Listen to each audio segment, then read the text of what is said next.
ती आता अजितदादा आहेत आणि विधिमंडळ पक्षाचा नेता नव्यानं निवडावा लागेल. तो जो नेता असेल तो राष्ट्रवादी काँग्रेसचं नेतृत्व करेल सरकारमध्ये. दुसरा भाग आहे तो अर्थमंत्रीपद कोणाकडे जाणार. दादांचं त्या अर्थानं जाणवणं आहेच, कारण अनेक गोष्टीची नव्यानं फेरमांडणी करावी लागेल. पण दादा डीप रुटेड ज्याला म्हटलं ना तुम्ही, तर ती वस्तुस्थिती आहे.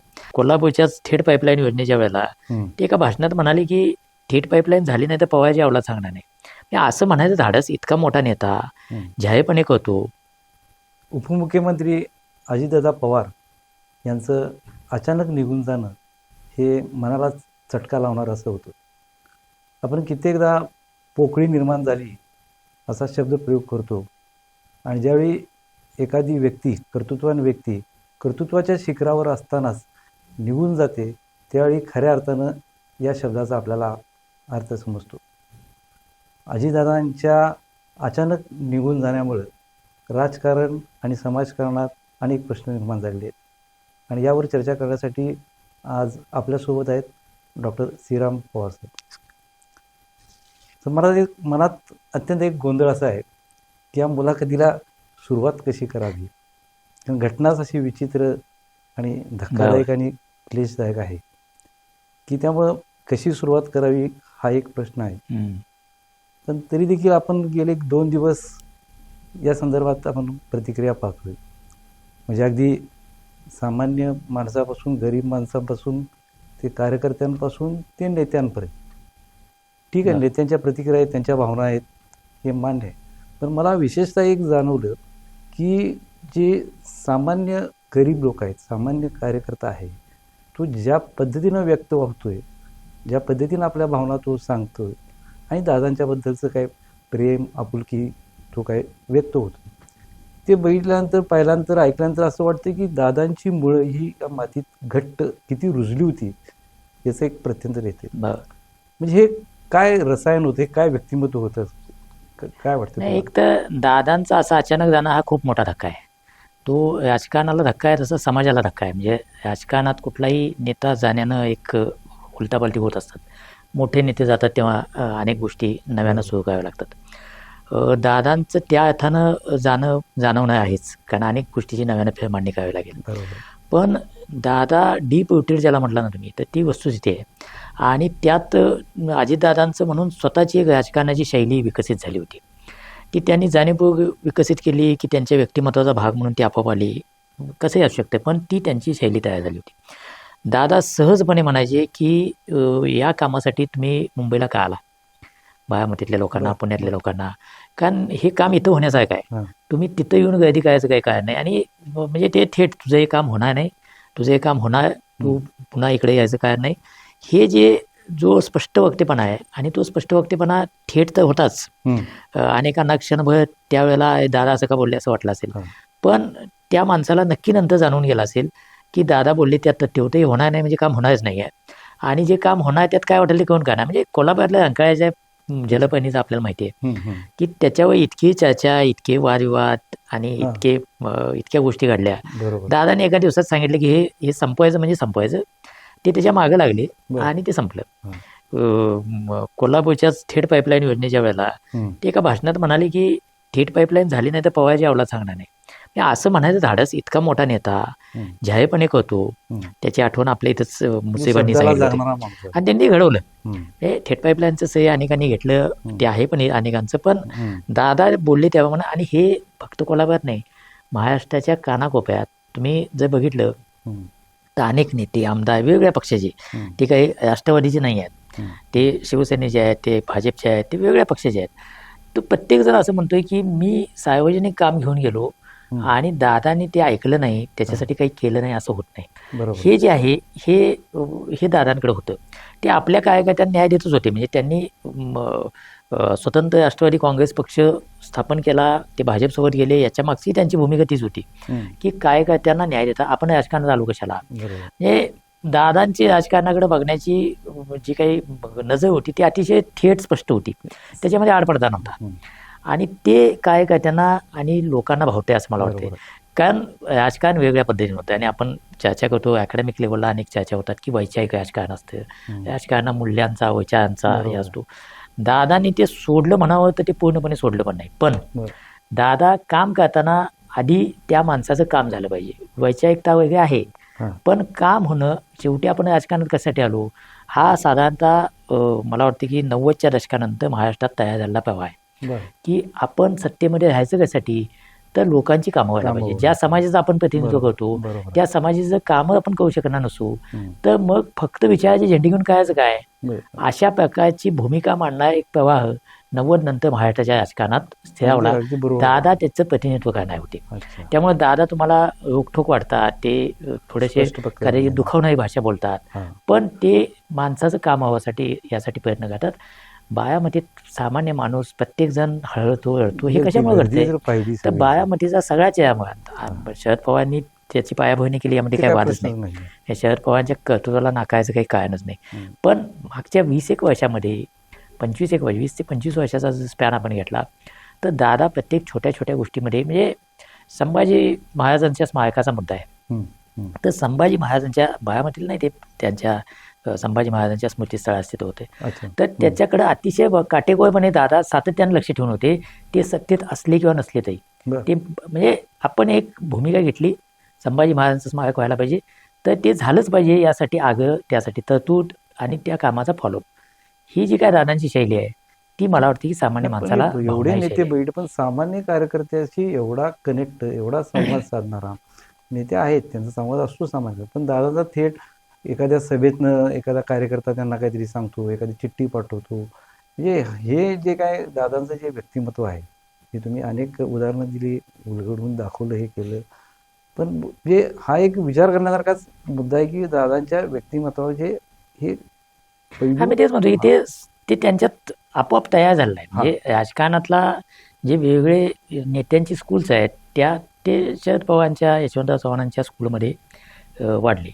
पण नंतरच्या काळामध्ये ते विशेषतः म्हणजे 2000 नंतर आपण म्हणू की दादा स्वतंत्रपणे दिसायला लागले, आणि मग बरोबर. त्यांचं कामाची पद्धत, त्यांची बोलण्याची शैली, ही एक त्यांचं राजकारण तयार झालं. आणि दादा गेले अशा चटका लावणार काय आहे, हां. तर हे दादांचं स्वतंत्र राजकारण महाराष्ट्रात उभं राहते. दादा उपमुख्यमंत्री अनेक वेळा झाले, आता 6व्यांदा झाले होते. हे उपमुख्यमंत्री होणं हे काय दादांसाठी नवं नव्हतं. किंबहुना जेव्हा ही महायुती आता सत्तेत आली, तेव्हा मुख्यमंत्री कोण व्हावं यावर चर्चा सुरू असताना दादा हात वर करून म्हणाले की मी उपमुख्यमंत्री होणार. बरं. त्यावेळेला एक विनोदाचा भाग म्हणून ते बोलले, पण त्यांच्याकडे क्लॅरिटी होती की या सत्तेमध्ये माझं स्थान आता उपमुख्यमंत्री पदाचं आहे. याचा अर्थ त्यांनी मुख्यमंत्री पदाचं स्वप्न सोडलं होतं असं अजिबात नाही. त्यांच्या कार्यकर्त्यांना ते मुख्यमंत्री व्हावेत असं वाटतं. म्हणजे महाराष्ट्रात एक चांगला धडाडीचा कर्तबगार मुख्यमंत्री होऊ शकला असता, तो दादांच्या निधनात झाला नाही. हा चटका आहे. त्यांचं स्वतःचं म्हणून राजकारण उभं राहत होतं असं मी का म्हणतो, तर त्यांचं राजकारण हे कायमपणे शरद पवारांच्या राजकारणाशी जोडलं जात होतं. आणि पॉलिटिकल स्ट्रॅटेजी जी आहे ती अंतिमतः शरद पवार ठरवत होते. अजितदादा राष्ट्रवादीतून बाहेर पडेपर्यंत आणि स्वतंत्र पक्ष स्थापन करत. पक्ष स्थापन केल्यानंतरच्या सगळ्या निर्णयांची जबाबदारी अजितदादांची होती. बरोबर. ते जे काही बोलतील त्याच्यावर कवळ एक पवारांचं होतं. त्यांच्या अनेक विधानांवर वाद झाले, सगळं झालं, तर ते एक शरद पवारांचं कवळ होतं. त्यापासून बाजूला जाऊन त्यांना स्वतःला सिद्ध करायचं होतं, आणि विधानसभा निवडणुकीत त्यांनी ते सिद्ध केलं की अजित पवार नावाचा चेहरा आहे, तो महाराष्ट्राच्या कानाकोपऱ्यात पोचला आहे. त्यांना मानणारा कार्यकर्त्यांचा वर्ग आहे. शरद पवारांविषयी आस्था, आदर, प्रेम सगळं असताना सुद्धा अजितदादांसोबत आपलं राजकीय भवितव्य आहे असं मानणारा एक वर्ग महाराष्ट्रात निर्माण केला. हे अजितदादांचं कर्तृत्व आहे. आणि त्या कर्तृत्वाच्या बळावर त्यांच्या निर्णय घेण्याच्या आणि प्रशासनाला चालवण्याच्या धडाडीच्या जोरावर ते एक नवं राजकारण साकारण्याची शक्यता तयार झाली होती. आणि ती शक्यता पुढे जाण्याची म्हणजे दिसत होते की जाऊ शकते. याचं मी कारण का म्हणतो की मी दादांच्या महायुतीत जाण्याचं अनेक अंगाने विश्लेषण लोकांनी केलं की विचारांची तडजोड वगैरे. मला असं वाटते की भाजपसोबत जाऊन, हे भाजपचा एक विचार आहे आणि त्यांना तो सगळ्या देशभर पसरवायचा, याच्यामध्ये काही शंका नाही. शिवसेनेचा, एकनाथ शिंदेच्या शिवसेनेचा असो किंवा उद्धव ठाकरेंच्या शिवसेनेचा असो, तो साधारण त्याच प्रकारचा विचार आहे. अगदी तसा नाही, पण त्याच प्रकारचा विचार आहे. हिंदुत्व ही त्याची को आयडिओलॉजी आहे. अजितदादा ही त्यापेक्षा वेगळे मूळच्या काँग्रेस प्रवाहाचे नेते आहेत, आणि ते सत्तेत जाताना सुद्धा तो विचार सोडत नाही आहेत. आणि तो विचार न सोडता आत्ताचं राजकारणातलं वास्तव असं आहे की भाजप हा देशातला सगळ्यात बलदंड प्रवाह आहे, आणि सत्तेत तर राहायचं आहे, कारण सत्तेत राहूनच कामं होतात असं मानणं हा अजितदादांचा प्रवाह आहे. बरोबर. त्यांच्यासोबत गेलेल्या नेत्यांचा प्रवाह सत्तेसोबत बरोबर. असून हां, तर आपण बरोबर. कामं करू शकतो विकासाची असं कामं मानणारा झाली. प्रवाह आहे. असं असताना ते आपली मूळ वैचारिक भूमिका सोडत नाहीत. ते म्हणजे अजितदादा हा त्यांच्या वयाचा किंवा आत्ताच्या राजकारणातला अपवादात्मक नेता आहे की त्यांच्या भाषणामध्ये ते मौलाना आझादचं नाव घेतात. बरोबर आहे. महायुतीत सत्तेत असून किंवा हे जे दादांचं वैशिष्ट्य आहे ना ते मला वाटतं की शाहू फुले आंबेडकरांचं नाव तरी घेतातच. हां. म्हणजे हे विचार सोडत नाही आहे. वैचारिक बांधिलकी पूर्णतः आपण सोडलेली नाही, पण राजकारणातली तडजोड म्हणून हे केलं. म्हणजे जसं पॅरल उदाहरण द्यायचं झालं म्हणजे त्या अर्थानं पॅरल नाही आहे ते, पण बिहारमध्ये जसं नितीश कुमारांचं राजकारण आहे की त्यांची एक समाजवादी बैठक किंवा त्यांचा प्रोग्रेसिव्ह धर्मनिरपेक्ष विचार तो ते काही सोडत नव्हते किंवा अजूनही सोडलेलं नाही त्यांनी, पण भाजपसोबत सत्तेत ते राहत आले. तर त्या प्रकारचं काहीतरी एक नवं महाराष्ट्रात घडवण्याची क्षमता किंवा तशा शक्यता दादा दाखवत असताना आणि त्या राजकारणाला कदाचित म्हणजे मी काय म्हणतो की हिंदुत्वाने कितीही स्पेस व्यापली तरी त्याच्या विरोधातल्या वैचारिकतेची एक स्पेस महाराष्ट्रात आहे आणि ती मोठी स्पेस आहे, ती काही छोटी स्पेस नाही आहे. ती स्पेस त्याचं प्रतिनिधित्व करणारं सत्तेच्या बाहेर राहून किंवा सत्तेच्या आत राहून, तर सत्तेच्या आत राहून ते प्रतिनिधित्व करण्याची क्षमता अजितदादांकडे आहे. बरोबर किंवा होती, आता दादा गेले. तर त्या अर्थानं ते नवं राजकारण घडवू शकत होते आणि असं असताना त्यांची जी एक्झिट झाली ती चटका लावणारी आहे. ती म्हणजे राजकारणात अशा व्यापक अर्थानं विचार करणाऱ्यांसाठी पण धक्का आहे आणि ज्याचं छोटं छोटं काम असतं, छोटे छोटे सामाजिक कामं असतात किंवा व्यक्तिगत स्वरूपाची कामं असतात, ती दादांकडे पोचल्यानंतर दादा ते मार्गाला लावतात. म्हणजे दादा गेल्यानंतर सुद्धा त्यांच्या घरच्या निवेदनांचा गट्टा तिथं पडला होता. बरोबर. तर हे जे आहे हे मला वाटते की माणसं का देतात, कारण या माणसाकडून आपलं काम होतंय म्हणून लोक जातात. तर ते आपल्याला जी काही स्वाभाविक प्रतिक्रिया, म्हणजे काल जर तुम्ही बघितलं तर म्हणजे अलीकडे एक पद्धत आहे की रोज माणसं आपलं समाज माध्यमातलं स्टेटस बदलत आहेत. तर काल तुम्हाला महाराष्ट्रामध्ये 70-80% लोकांचं स्टेटस दादांचं दिसतंय आणि ते अक्रॉस पॉलिटिकल लाईन दिसतंय. वेगवेगळ्या राजकीय विचारधारा मांडणारे पक्ष असले तर त्याच्यामध्ये अपघाती निधन हा धक्का आहे. त्याचबरोबर दादा हा एक कामाचा माणूस आहे.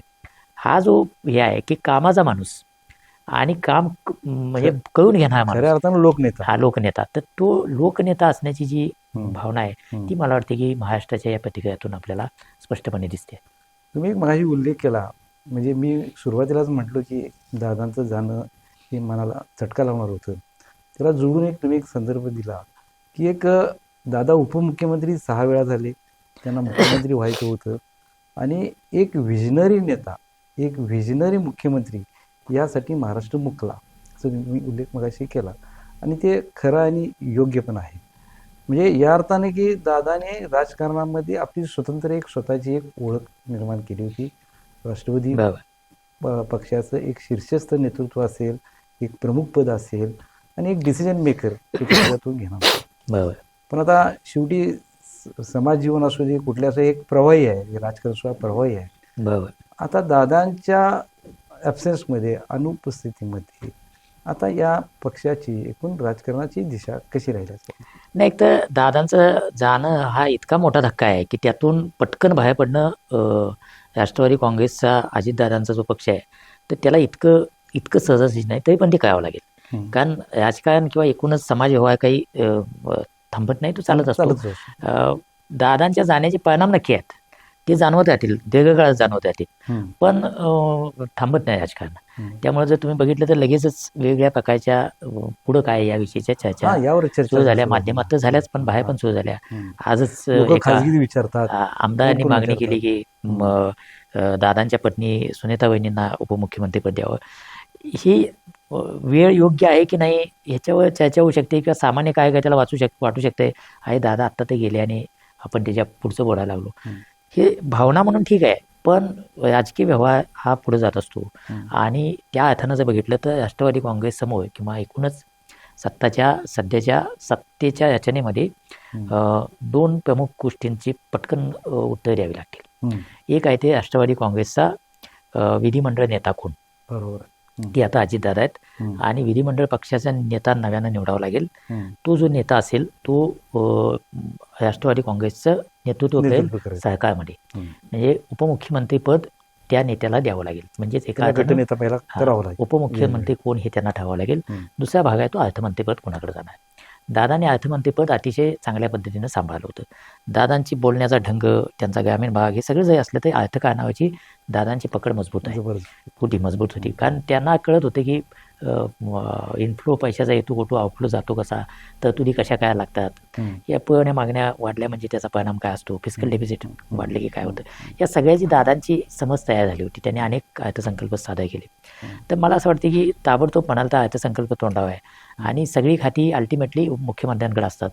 त्यामुळं अर्थसंकल्पापर्यंत ते खातं कदाचित मुख्यमंत्र्यांकडे येईल आणि मुख्यमंत्री अर्थसंकल्प मांडतील असा माझा अंदाज आहे. पण राष्ट्रवादी पक्षाचं नेतृत्व ठेवावं लागेल आणि मग ते कुणाकडं हा एक तातडीचा प्रश्न राष्ट्रवादी काँग्रेससमोर आहे. त्याच्यामध्ये आत्ताच्या रचनेमध्ये छगन भुजबळ आहेत, दिलीप वळसे पाटील आहेत, सुनील तटकरे खासदार आहेत. त्यामुळं त्यांना जर विधिमंडळात आणायचं असेल तर खासदारकीचा राजीनामा देऊन निवडून आणणं हा करावं लागेल, किंवा सुनीता वहिनींना जर पुन्हा राज्याच्या राजकारणात आणायचं असेल तर त्याही खासदार राज्यसभेवर, त्यांचाही त्याच प्रकारचा प्रश्न तयार होऊ शकतो. त्यामुळं आपण जर बघितलं तर हा राष्ट्रवादी काँग्रेसचा एक मोठा समोरचा पेच आहे.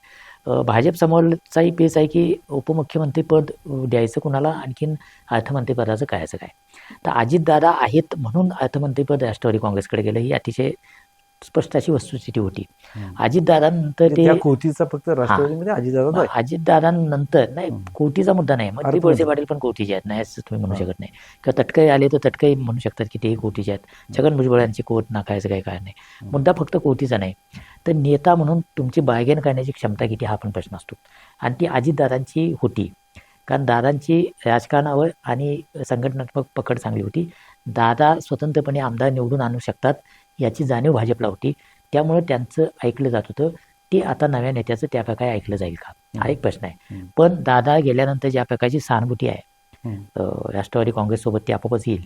तर त्या पार्श्वभूमीवर लगेचच मला वाटत नाही की भाजप असं काही टोकाचे निर्णय त्यांची पदं काढून घ्यायची वगैरे घेईल.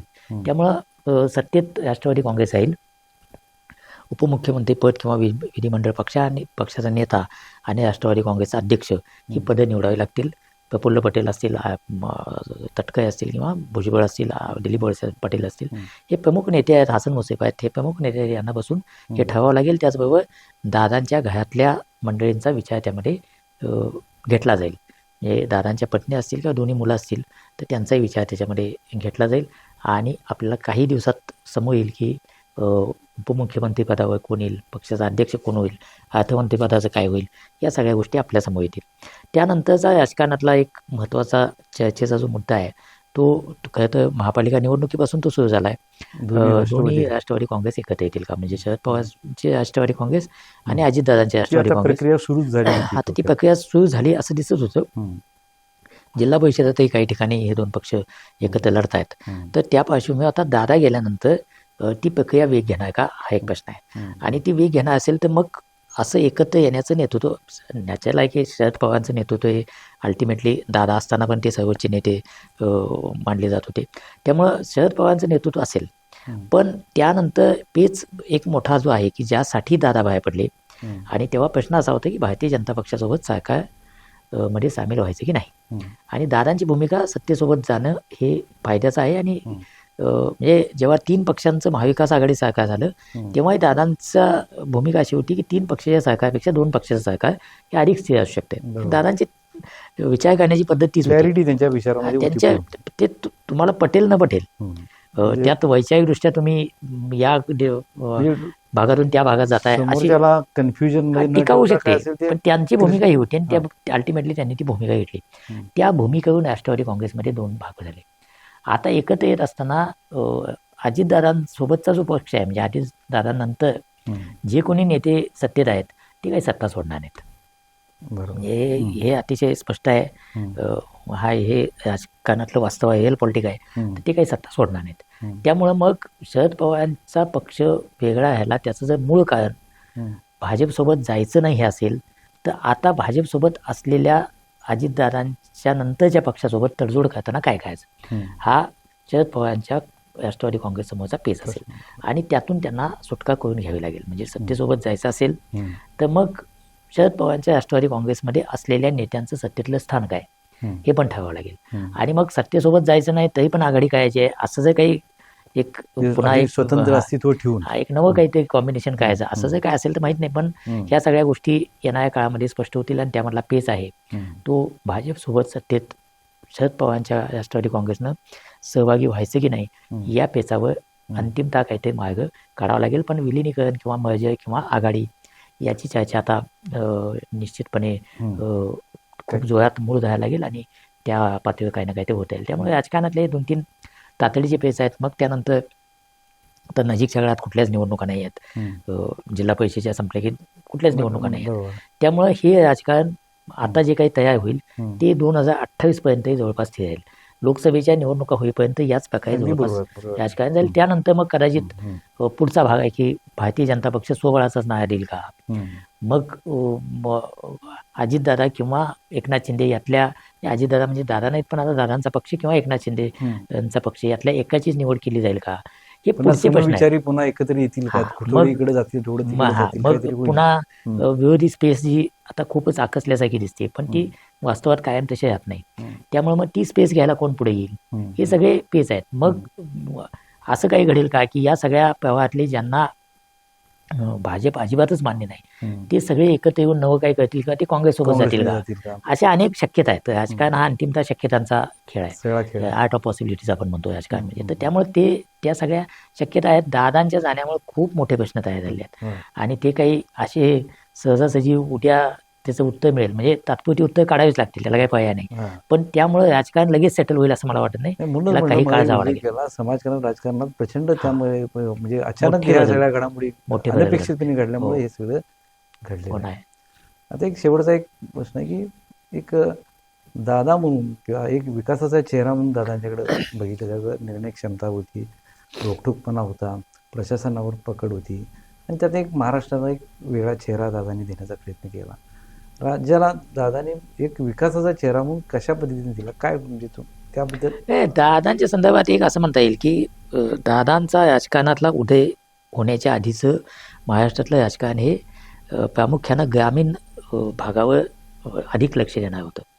90च्या दशकानंतर महाराष्ट्रामध्ये नागरीकरणाचा वेग मोठ्या प्रमाणात वाढत गेला आणि आता नागरीकरणाचा वेग हा म्हणजे ग्रामीण भागापेक्षा नागरी भागात राहणाऱ्या लोकांची संख्या कदाचित अधिक असेल असे आत्ताचं महाराष्ट्राचं वास्तव आहे. दादा हे ग्रामीण भागातून बारामतीतून आले, ते कोल्हापुरात काही काळ शिकायला होते. त्यांची सगळी सुरुवात ही ग्रामीण बाजाच्या राजकारणाची आहे. बरोबर. शरद पवारांसोबत झाली किंवा त्यांच्या मार्गदर्शनाखाली सुरुवात झाली तरी ते ग्रामीण भागात बाजाचं नेतृत्व म्हणून, पण त्यांनी शहरीकरण अडॅप्ट केलं, खूप झपाट्यानं अडॅप्ट केलं. म्हणूनच जर आपण बघितलं तर बारामतीचा शहर म्हणून झालेला विकास हा महाराष्ट्रातल्या किंवा देशातल्या मोठ्या मोठ्या शहरांना लाजवणारा विकास आहे आणि त्यामध्ये दादांचं योगदान होतं. इन्फ्रास्ट्रक्चर विकासामध्ये दादांना चांगली गती होती.